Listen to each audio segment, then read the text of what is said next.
ಜ್ವರ ಬಂದು ಹೋದ್ರೂ ಕೆಮ್ಮು ಕಡಿಮೆ ಆಗ್ತಿಲ್ವಾ? 2ರಿಂದ 3 ವಾರಕ್ಕಿಂತ ಹೆಚ್ಚಾಗಿ ಕೆಮ್ಮು ಕಾಡ್ತಿದ್ಯಾ? ಹಾಗಾದ್ರೆ ಸಣ್ಣ ಕೆಮ್ಮಲ್ವಾ ಅಂತ ನಿರ್ಲಕ್ಷ್ಯ ಮಾಡಬೇಡಿ.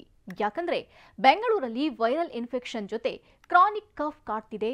ಹುಷಾರ್. ಬೆಂಗಳೂರಿಗರನ್ನ ಕಾಡ್ತಿದೆ ದೀರ್ಘಕಾಲಿಕ ಕೆಮ್ಮು.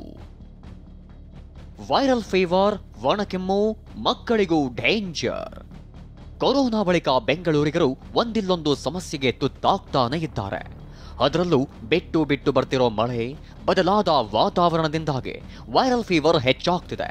ಜ್ವರ ಬಂದು ವಾಸಿಯಾದ ಬಳಿಕವೂ ಸಾಕಷ್ಟು ಜನರನ್ನ ಒಣಕೆಮ್ಮು ಕಾಡ್ತಿದೆಯಂತೆ. ಜ್ವರ ಕಡಿಮೆಯಾಗಿ 15ರಿಂದ 20 ದಿನ ಕಳೆದ್ರೂ ಕ್ರಾನಿಕ್ ಕಾಫ್ ಇನ್ಫೆಕ್ಷನ್ ಅಂದ್ರೆ ದೀರ್ಘಕಾಲಿಕ ಕೆಮ್ಮು ಬಿಟ್ಟು ಬಿಡದೆ ತೊಂದರೆ ಕೊಡ್ತಿದೆ.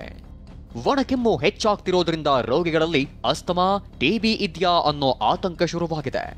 ರಾಜೀವ್ ಗಾಂಧಿ ಆಸ್ಪತ್ರೆಗೆ ಹೀಗೆ ಹೆಚ್ಚಿನ ಸಂಖ್ಯೆಯಲ್ಲಿ ರೋಗಿಗಳು ಬರ್ತಿದ್ದಾರೆ. ಇನ್ನು ಒಣಕೆಮ್ಮು ಮಕ್ಕಳಿಗೂ ಕಂಟಕವಾಗ್ತಿದೆ. 65 ವರ್ಷ ಮೇಲ್ಪಟ್ಟವರು, ಅಸ್ತಮಾ ರೋಗಿಗಳು ಜಾಗ್ರತೆ ವಹಿಸಿ ಅಂತ ವೈದ್ಯರು ಎಚ್ಚರಿಸಿದ್ದಾರೆ. ಯಾವುದೇ ಕಾಫು ಮೋರ್ ದ್ಯಾನ್ 3 ಮಂತ್ಸು ಅಥವಾ ನಾವು 1.5 ತಿಂಗಳಾದಮೇಲೆ ಕ್ರಾನಿಕ್ ಕಫ್ ಅಂತ ಹೇಳ್ತೀವಿ. ಶ್ವಾಸಕೋಶ ಸಂಬಂಧಪಟ್ಟ ಕಾಯಿಲೆ ಯಾವುದಿರೋದಿಲ್ಲ. ಅವರು ನಮಗೆ ಯಾಕಾಯ್ತು ಅಂತ ಹೇಳಿದ್ರೆ ಪ್ರಾಬಬ್ಲಿ ವೈರಲ್ ಡಿಸೀಸಸ್. ಈಗಾಗಲೇ ಸುಮಾರು 2 ತಿಂಗಳಿಂದ ಹವಾಮಾನ ವೈಪರೀತ್ಯ ಆಗಿ ಈಗ ರೋಗಿಗಳ ಸಂಖ್ಯೆ ಜಾಸ್ತಿ ಆಗ್ತಾ ಇದೆ. ಇವೆಲ್ಲ ಬಿಕಾಸ್ ಆಫ್ ವೈರಲ್ ಡಿಸೀಸಸ್ ಅಂತ.